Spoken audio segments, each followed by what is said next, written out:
problème, c'est que il faudrait faire vite, il ne faut pas dépasser l'heure. Mais c'est l'autre pour cette introduction rapide. Et là, on va passer au cœur du sujet pour se poser des questions concrètes. En plaçant l'île de Djerba, et je dis bien en la plaçant dans la région, réellement, est-ce qu'on peut apprécier ce tissu universitaire de recherche et qu'il est adapté, il est adéquat avec les ambitions de développement de la région? Est-ce que réellement on arrive à former les compétences nécessaires à un développement durable au niveau jeune? Que faut-il faire? Est-ce qu'on est dans le bon truc? Est-ce qu'il faut imaginer d'autres choses? Beaucoup de questions, c'est Moudji. En quelques minutes, je ne sais pas si...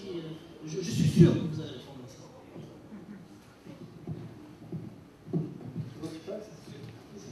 Merci. Merci. Donc, en fait, il y a deux mots, donc c'est le développement humain, d'une part, et la durabilité. Il faut chercher donc à répondre à ces deux questions. Alors, je commencerai d'abord par le tissu, ce que vous avez appelé le tissu universitaire.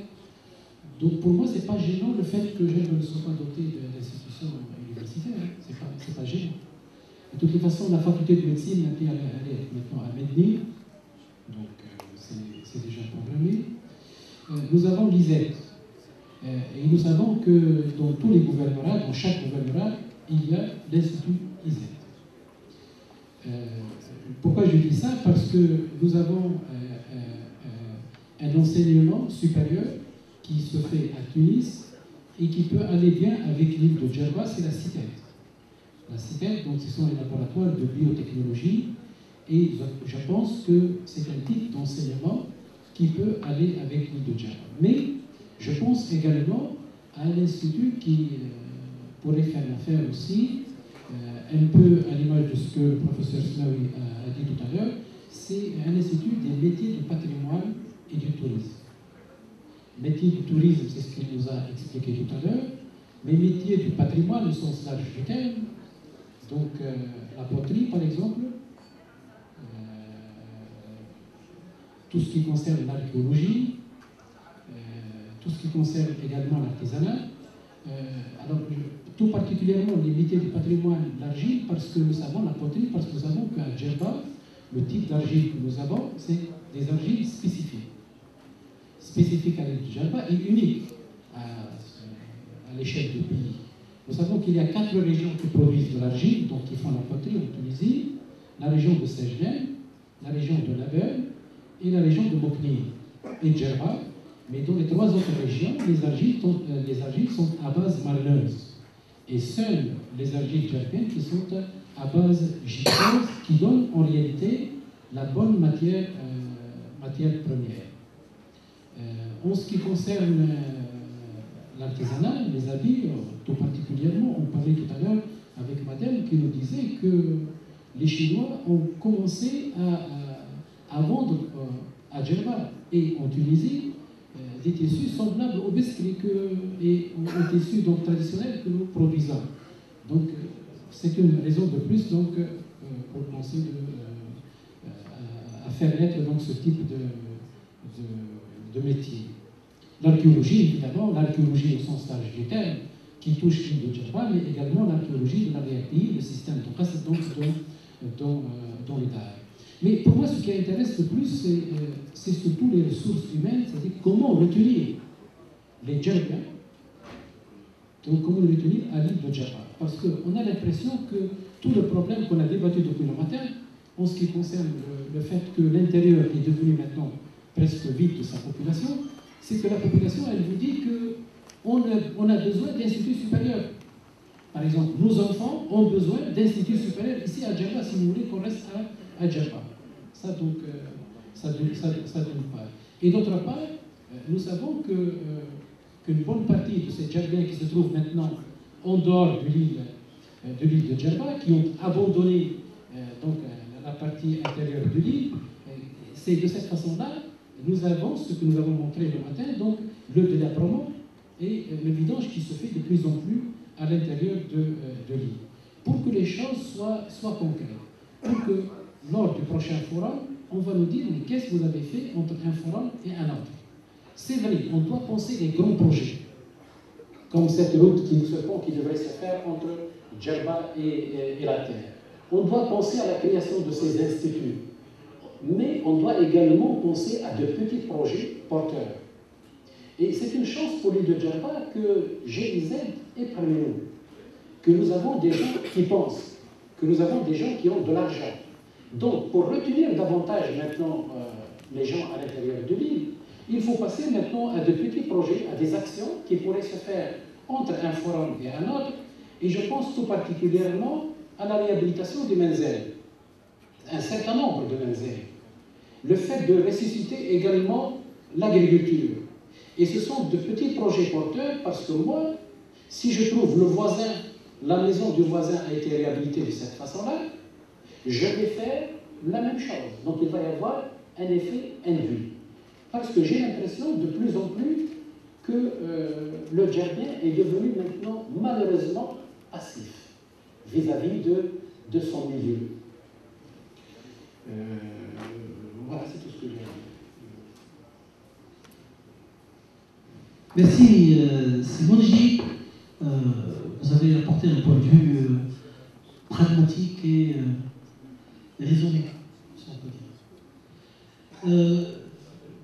Évidemment, cette question, on va tout à l'heure en discuter avec le public présent, avec nos amis.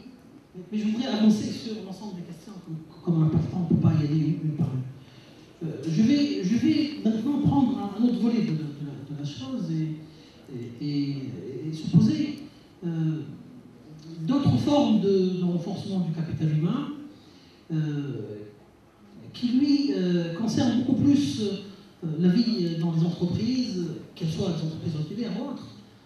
Penser au capital qui existe déjà, qui est là, qui a besoin de développer de nouvelles compétences et de s'adapter à tout changement des modèles économiques aujourd'hui qui se mettent en place dans l'île ou des services qui sont en train de se mettre en place, par exemple au secteur du tourisme particulièrement, ou aussi pour employer ou pour permettre aux jeunes de créer des entreprises.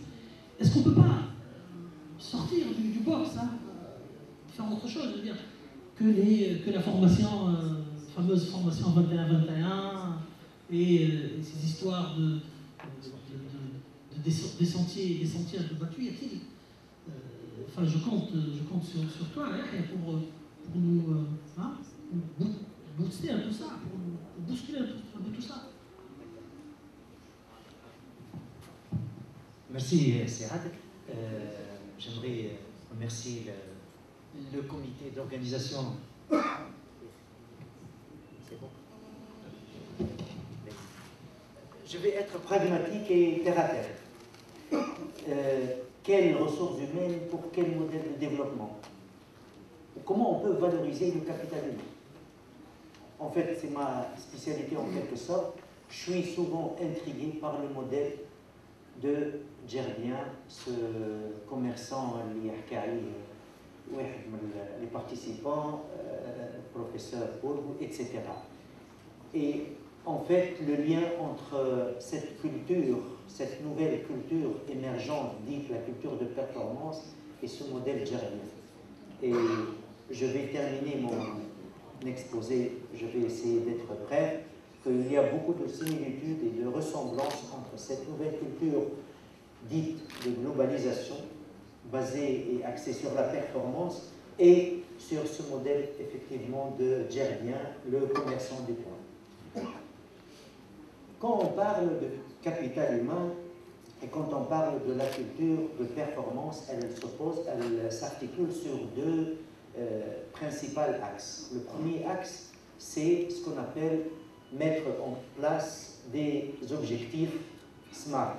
Et notre ami irakien a parlé tout à l'heure des indicateurs de performance. Effectivement, donc ces indicateurs de performance s'inscrivent dans le vif du sujet de cette culture de performance, ce qui veut dire que, en tant qu'employeur, je dois définir au début de l'année les objectifs que mon employé doit atteindre.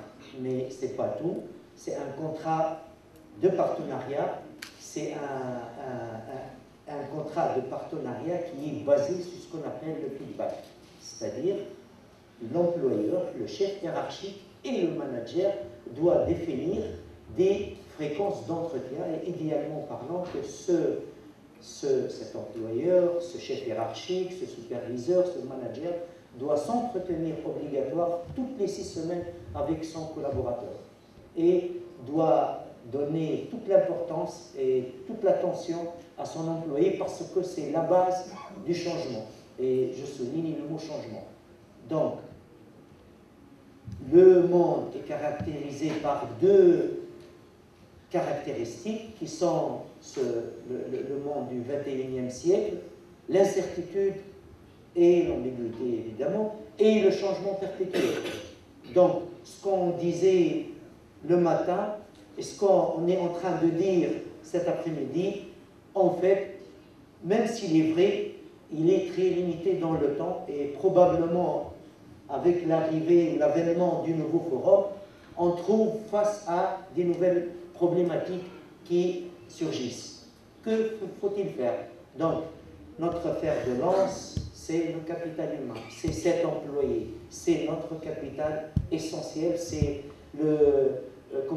l'immobilisation, je piétine un tout petit peu sur le domaine des économistes, c'est l'immobilisation la plus importante au niveau de l'entreprise. It's the most asset within the company. Donc, si on a des actifs et des passifs, donc c'est la chose la plus importante dans l'entreprise. Et je rebondis un tout petit peu. Ces Chinois, ce peuple, peut tout copier, sauf effectivement le capital humain, sauf la matière grise. Et donc, pour revenir, c'est la seule manière de rester compétitif, c'est de renforcer, c'est de miser sur ce capital humain. Et pour miser, il faut trouver des solutions très pragmatiques. Je reviens donc à cette fameuse culture de performance qui est basée sur...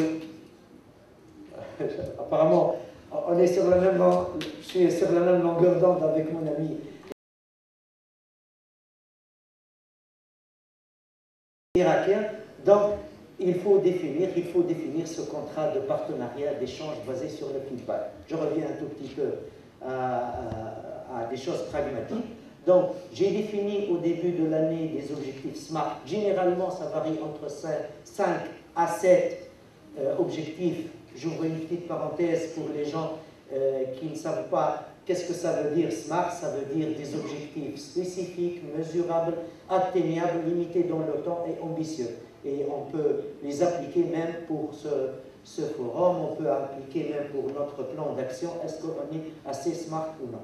Une fois on a défini ces objectifs SMART de 5 à 7, on doit définir obligatoirement les calendriers des entretiens. Je vais m'entretenir avec mon collaborateur toutes les 6 semaines, maximum tous les 2 mois. Et je consacre 1 heure, 1 heure et demie, 2 heures maximum, et je structure mon entretien. Je consacre le 1/3 de mon entretien pour passer en revue la réalisation de ces objectifs. Et 20%, ou le deuxième tiers, pour passer en revue le plan de développement de mon collaborateur. Et je parle, pourquoi on parle de développement? Parce que effectivement, c'est le cœur même de ce changement. Cet employé doit être tout le temps le vecteur du changement et l'agent de changement. L'agent, je souligne le mot agent de changement. Et la troisième partie de cet entretien, c'est les aspects de l'engagement. Combien, mes collaborateurs, vous comptez rester dans mon entreprise? Si vous comptez partir, pourquoi? Puis-je savoir les raisons de votre départ? Qu'est-ce que je peux faire pour vous? Comment je peux vous être utile? Etc. Et donc, ce n'est plus cet employé qui, on lui... Il faut accélérer. D'accord. Donc, j'accélère un tout petit peu. On a bien défini le contrat de partenariat, donc c'est un feedback. Et puis, donc, cet employeur, ce manager, ce superviseur, ce chef hiérarchique doit obligatoirement se remettre en question. Donc, il doit poser la question à son collaborateur, est-ce que mon style de leadership va ou cadre avec votre niveau de développement? Et donc, ça, c'est toute l'ingéniosité de ce système dit culture de performance. Donc, ça c'est, je vais laisser tout ça de côté et je reviens à la fameuse pyramide de Maslow. On trouve au niveau de la, j'essaie de compacter ma matière, on trouve à la base de la pyramide, donc satisfaire ou la satisfaction des besoins physiologiques. Si on extrapolation de ce modèle au niveau de l'entreprise, donc il est évidemment qu'on ne peut pas mettre en place cette culture de performance si la base de la pyramide, qui est le salaire, qui est la rémunération, n'est pas garantie. Et donc, pour atteindre des niveaux acceptables, il faut faire bien sûr des études, des surveilles, des études, ce qu'on appelle des benchmarks, pour comparer est-ce que l'entreprise, est-ce que le salaire, est-ce que l'entreprise, est-ce que l'offre, est-ce que l'entreprise, ce qu'offre l'entreprise en tant que package est compétitif ou non. S'il n'est pas compétitif, il faut qu'elle ajuste les salaires.